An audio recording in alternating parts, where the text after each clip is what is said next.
पशूनां पतिं पापनाशं परेशं गिजेन्द्रस्य कृत्तिं वसानं वरेण्यं जडाजूढमध्ये स्फुरत्काङ्खवारिं महादेवमेकं स्मरामि स्मरारिं महेशं सुरेशं सुराराधिनाशं विभुं विश्वनाथं विभूत्यङ्गभूषं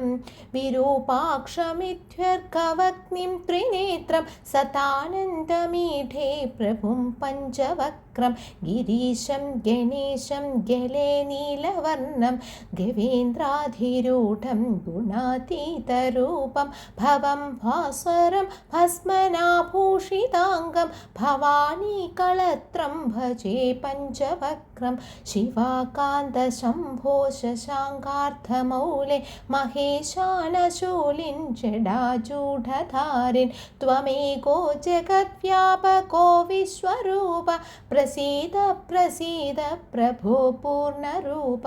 परात्मानमेकं जगद्बीजमाद्यं निरीहं निराकारमोङ्कारवेद्यं यतो जायते पाल्यते येन विश्वं तमीशं भजे लीयते यत्र विश्वम्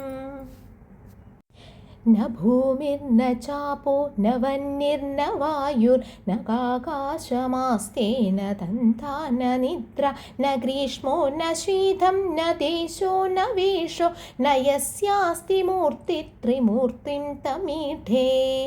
अजं शाश्वतं कारणं कारणानां शिवं केवलं भासकं भासकानां तुरीयं तमपारमाद्यन्तहीनं प्रपद्ये परं पावनं द्वैतहीनं नमस्ते नमस्ते विभो विश्वमूर्ते नमस्ते नमस्ते चिदानन्दमूर्ते नमस्ते नमस्ते तवो योगगम्य नमस्ते नमस्ते श्रुतिज्ञानगम्य प्रभो शूलपाणे विभो विश्वनाथ महादेव शम्भो महेश त्रिनेत्र शिवाकान्तशान्तस्मरारे पुरारे त्वधन्यो वरेण्योऽन्य मान्योऽन्यगण्य शम्भो महेश करुणामय शूलपाणे गौरीपदे पशुपदे पशुपाशनाशिन् काशीपदे करुणया जगदे ददेकस्त्वं हंसि पासि विददासि महेश्वरोऽसि त्वत्तो जगद्भवति देव भवस्मरारे त्वय्यैव तिष्ठति जगन्मृडविश्वनाथ त्वय्येव गच्छति लयं जगदेदधीश लिङ्गात्मकं हर चराचर विश्वरूपिन् इति श्रीमच्छङ्कराचार्यविरचितो वेदसार शिवस्तवः सम्पूर्णः